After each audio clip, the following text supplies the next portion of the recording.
Salut à tous, bienvenue sur Little Cookie Working. Aujourd'hui je vous retrouve pour une nouvelle vidéo où on va parler de multipotentialité. Je ne sais pas si vous connaissiez ce terme et du coup on va voir ensemble une petite définition et ensuite je vous parlerai de mon parcours en tant qu'entrepreneur multipotentiel et on verra aussi 5 avantages et 5 inconvénients à la multipotentialité.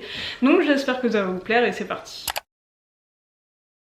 Pour ceux qui ne connaissent pas ce terme, qu'est-ce que la multipotentialité? Donc si on tape ça sur Google, on trouve une définition qui est que donc la multipotentialité est la capacité et la préférence d'une personne à exceller dans deux ou plus de deux champs différents. Et surtout quand on est entrepreneur, ça je l'avais entendu dans un podcast très intéressant sur le sujet, quand on est entrepreneur, on va pouvoir se dire entrepreneur multipotentiel quand surtout on arrive à créer des offres, avoir des clients et satisfaire des clients, répondre à des besoins sur des thématiques très différentes.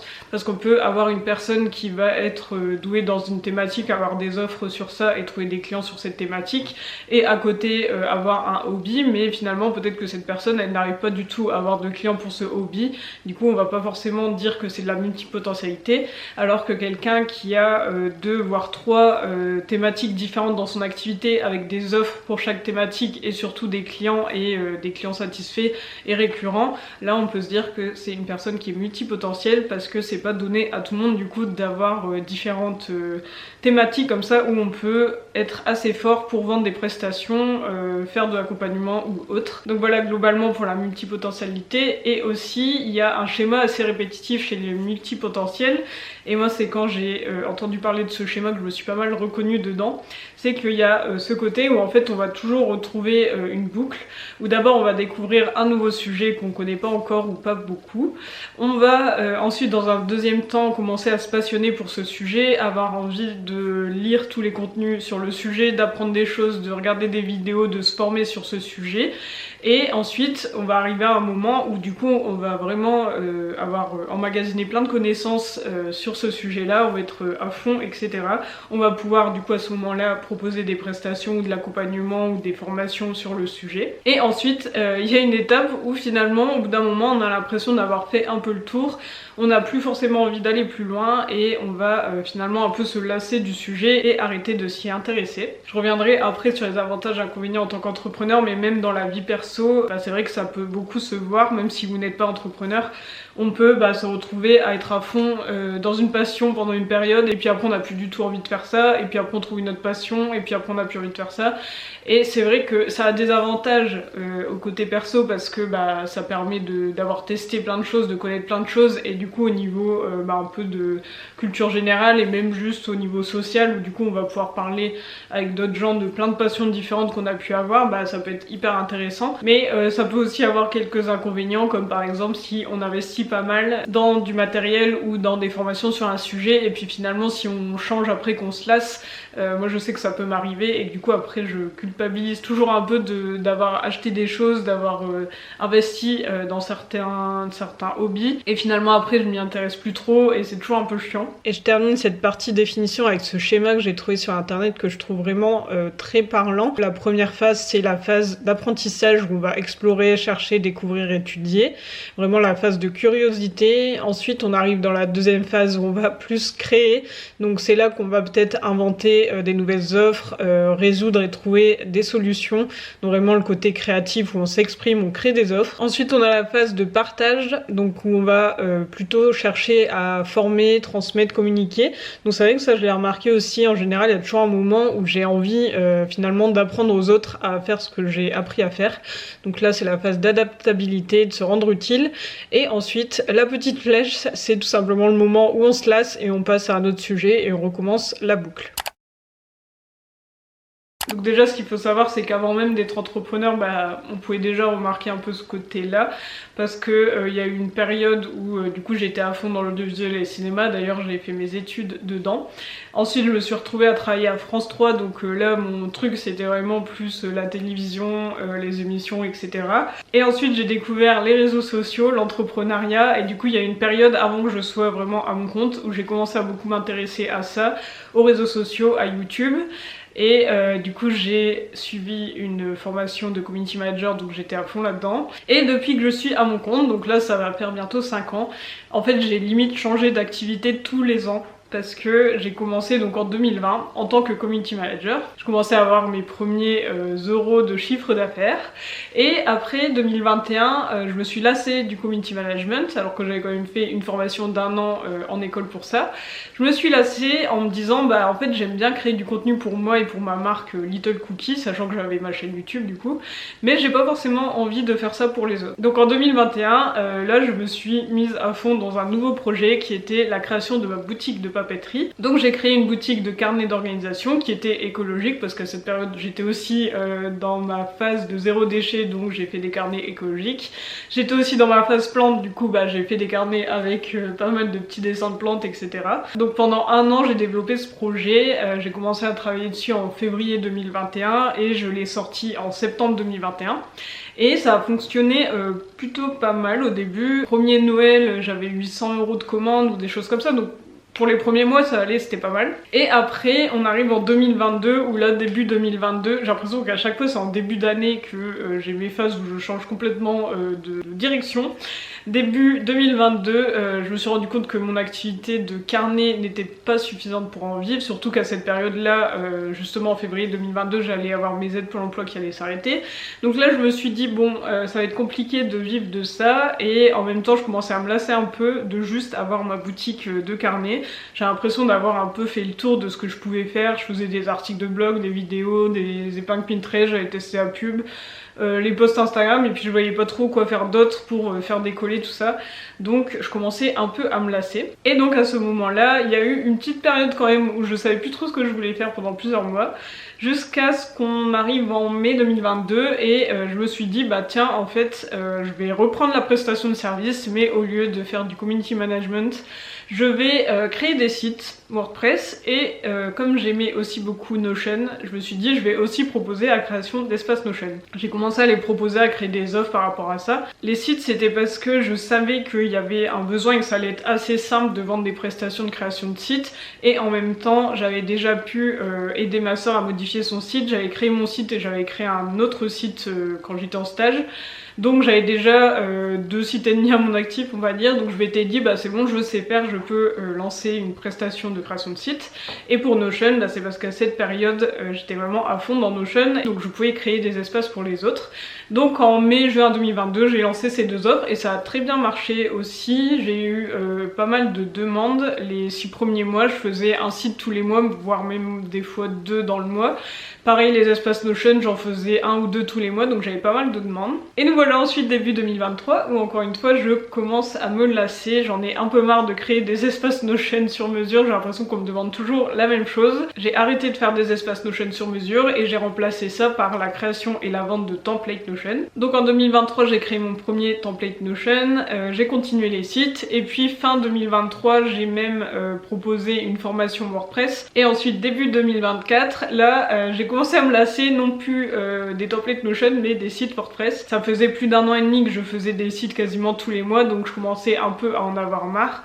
Mais je pense que c'est surtout que j'en avais fait beaucoup et c'était peut-être un peu trop. Donc ce que je me suis dit à ce moment-là, c'est que je voulais pas complètement arrêter les sites parce que j'aimais quand même ça et je savais que c'était une activité qui était bien mise en place. J'avais pas envie de complètement arrêter, mais à ce moment-là je voulais me sentir vraiment plus utile et plus être dans l'accompagnement. Et j'étais quand même pas mal passionnée par l'organisation depuis au final un petit peu toujours. Ça a toujours été quelque chose d'assez inné pour moi, et surtout avec Notion je touchais pas mal à cette thématique là. Et c'est pour ça que début 2024 je me suis dit je vais me lancer dans l'accompagnement en organisation, toujours pour les entrepreneurs.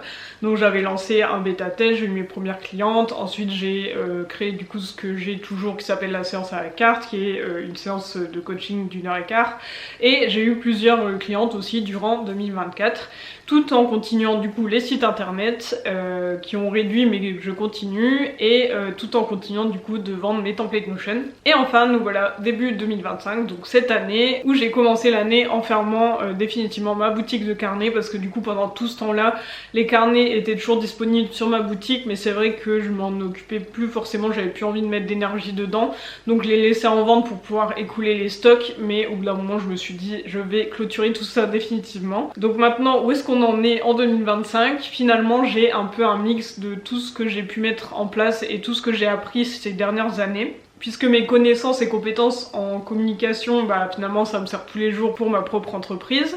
Je continue toujours les sites internet, je continue toujours l'accompagnement en organisation.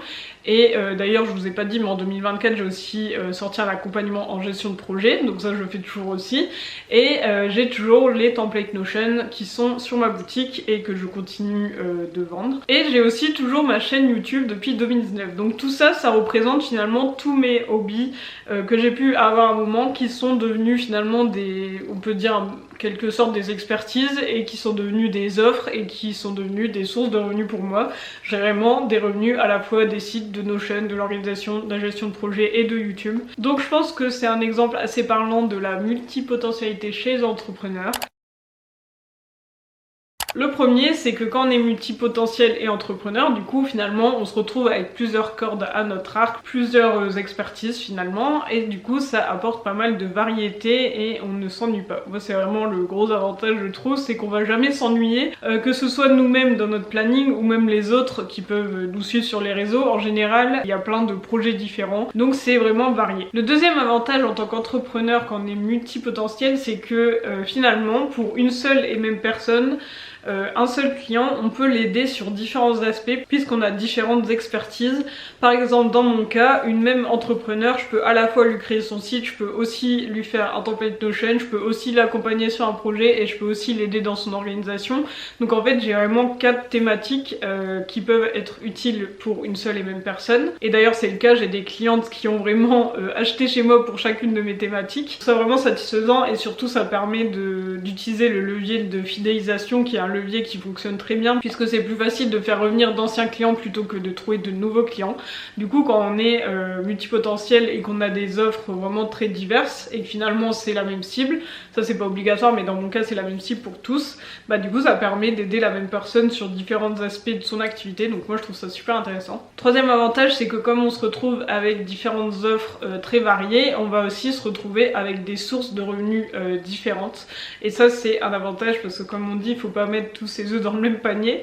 Donc ça c'est très pratique parce que ça permet, si jamais il y a une thématique qui marche moins bien à un moment, on sait qu'on a d'autres offres sur une autre thématique qui sont là. Ça permet un peu plus de sécurité. Le quatrième avantage, et ça c'est vraiment propre au multipotentiel, c'est qu'on peut finalement avoir par exemple 2 expertises différentes, mais on peut aussi créer des liaisons qu'on voit pas partout. On peut trouver des liens entre les différentes activités qui peuvent donner des offres vraiment uniques. Je vais vous donner un exemple. Moi du coup je sais faire des sites WordPress et je sais faire des espaces Notion, et du coup je peux très bien créer des sites Notion, ou alors je peux former les gens à se créer un site sur Notion. Mais pour vous donner un autre exemple, j'avais entendu parler d'une dame qui était à la fois infirmière et aussi coiffeuse. Elle avait vraiment ces deux activités là en tant que salariée mi-temps chacun, mais elle était vraiment infirmière et coiffeuse, et du coup elle avait créé une marque où elle vendait des perruques pour les personnes atteintes de cancer, et du coup on voit vraiment la fusion en fait de ces deux sujets de prédilection qui donnent une offre finalement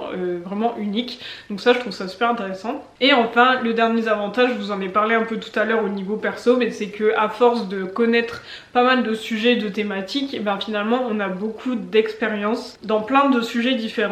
Et d'ailleurs c'est comme ça que j'ai pensé à proposer de l'accompagnement en gestion de projet, parce que je me suis dit finalement moi j'ai tellement testé plein de choses que j'ai plein d'expérience, parce que par exemple je sais créer une boutique en ligne, je sais comment créer une chaîne YouTube, je sais comment créer un site, je sais utiliser Notion, et tout ça c'est de l'expérience et des connaissances que j'ai et qui peuvent servir aux autres qui ont des projets, par exemple quelqu'un qui veut lancer une chaîne YouTube, quelqu'un qui veut lancer une boutique en ligne. Comme moi je connais et que je connais en plus plusieurs thématiques autour de ça, ça me permet du coup d'accompagner ces personnes, donc vraiment ça permet finalement d'avoir plein d'expériences, donc c'est trop bien. Mais la multipotentialité, comme je disais, c'est pas non plus que des avantages, on a aussi des inconvénients. Donc le premier, c'est que forcément, comme on s'intéresse à plusieurs thématiques, à plusieurs domaines, on peut pas être 100% expert dans chaque.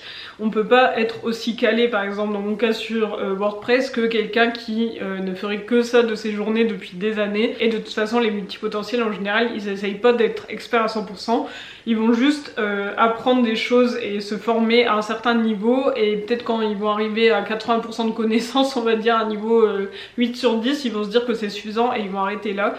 Et c'est vrai que pour le coup il n'y a pas besoin d'être à 10 sur 10 pour aider des personnes. On peut très bien être à 8 sur 10 et aider des personnes qui sont au niveau en dessous. Donc finalement, je trouve que quand on est entrepreneur, c'est pas gênant, mais c'est vrai que c'est juste au niveau de la concurrence. Si du coup on est mis en concurrence avec quelqu'un qui lui est expert à fond sur ce thème-là et rien d'autre, c'est sûr que là il peut y avoir une différence. Deuxième inconvénient, c'est que je trouve que ça peut être plus difficile du coup de communiquer. Si on prend quelqu'un qui a une seule thématique, par exemple qui est experte en communication, et qui fait que ça depuis des années, bah c'est beaucoup plus facile pour elle de parler de ses offres et de ce qu'elle fait puisqu'elle a qu'une seule thématique, alors que quand on a plusieurs offres assez différentes, ça peut être plus compliqué de communiquer dessus et surtout de rendre tout ça assez clair et structuré pour que les personnes ne soient pas perdues entre les différentes offres. Et aussi ce qui peut être difficile, c'est de trouver un fil rouge entre chaque. Dans mon cas, je trouve qu'entre la gestion de projet, Notion et l'organisation, on a un fil rouge quand même au niveau de l'organisation, de la structure, de l'optimisation. Donc tout ça, c'est assez bien lié, mais par contre les sites WordPress, je trouve que ça n'a pas forcément de lien avec le reste et c'est pour ça que je communique pas sur les sites. Par exemple sur mon compte Instagram, je fais jamais de contenu sur ce sujet-là, à part quand je montre en story un site que j'ai fini, mais sinon je fais jamais de post parce que je trouve que sinon ça fait pas très cohérent avec le reste.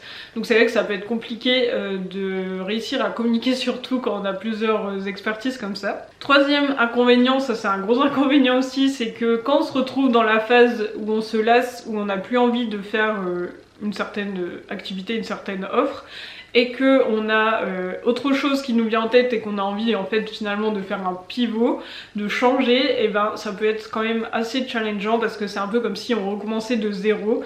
Et donc ça, bah comme vous avez pu le voir, ça m'est arrivé plusieurs fois. Quand j'ai arrêté d'être CM, que j'ai lancé une boutique, j'ai recommencé de zéro. Quand je suis passée de ma boutique en ligne à la création de site et d'espace Notion, j'ai recommencé de zéro. Et encore en 2024, quand j'ai commencé à proposer de l'accompagnement d'organisation, cette partie-là c'était vraiment en mode je recommence aussi de zéro puisque j'avais jamais fait de coaching ou d'accompagnement et j'avais jamais été forcément dans la thématique de l'organisation. Donc à chaque fois c'est on recommence à zéro, on doit recréer des nouvelles offres, reparler de nos offres, trouver des nouvelles personnes, refaire des questionnaires de clients idéal. C'est vrai que ça peut être assez fatigant. Et du coup ça rejoint le quatrième inconvénient, c'est que comme on va se retrouver à souvent recommencer de zéro ou alors toujours réajuster, revenir en arrière, changer nos offres, etc. En fait on va parfois avancer beaucoup moins vite que d'autres.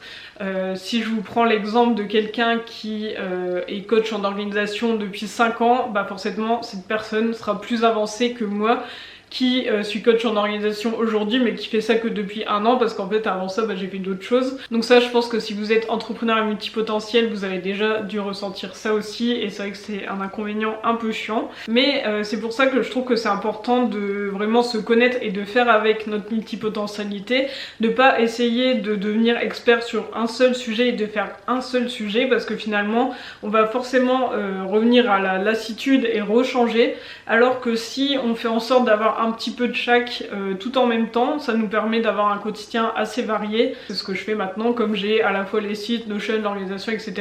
Mais en fait ça me permet de pas me lasser parce que j'ai un quotidien assez varié et j'ai des tâches variées, des clients et des projets variés et du coup je vais pas faire la même chose pendant 1 mois. Et donc je trouve que c'est un bon moyen de rester multipotentiel sans recommencer à zéro tous les ans non plus. Et on en arrive au dernier inconvénient qui est que la lassitude finit toujours par revenir. Je pense que dans ces cas-là, il faut savoir prendre des pauses et peut-être revenir dessus plus tard. Ou alors réduire vraiment fortement et mettre autre chose en avant, mais pas forcément arrêter, à moins que vraiment on soit sûr de plus vouloir faire ça du tout. Mais je trouve que, comme je vous disais juste avant, si on trouve un moyen de mixer un peu tout, de faire peut-être 25% de chaque thématique plutôt que d'en faire une à 100% et les autres à 0, je trouve que c'est un bon moyen de pas se lasser trop vite et de faire durer finalement nos hobbies et nos passions et aussi nos offres sur le temps. Donc voilà pour cette vidéo sur la multipotentialité. Je serais vraiment curieuse d'avoir votre retour. C'était une vidéo vraiment spontanée, j'ai eu l'idée ce matin, je me suis dit tiens si je parlais de ça. Donc n'hésitez pas à me dire si cette vidéo vous a plu, si vous êtes vous aussi multipotentiel, dites-moi ce que vous en avez pensé, est-ce que vous voyez d'autres avantages ou d'autres inconvénients. Et du coup je vous retrouve dans 2 semaines pour une nouvelle vidéo. Salut!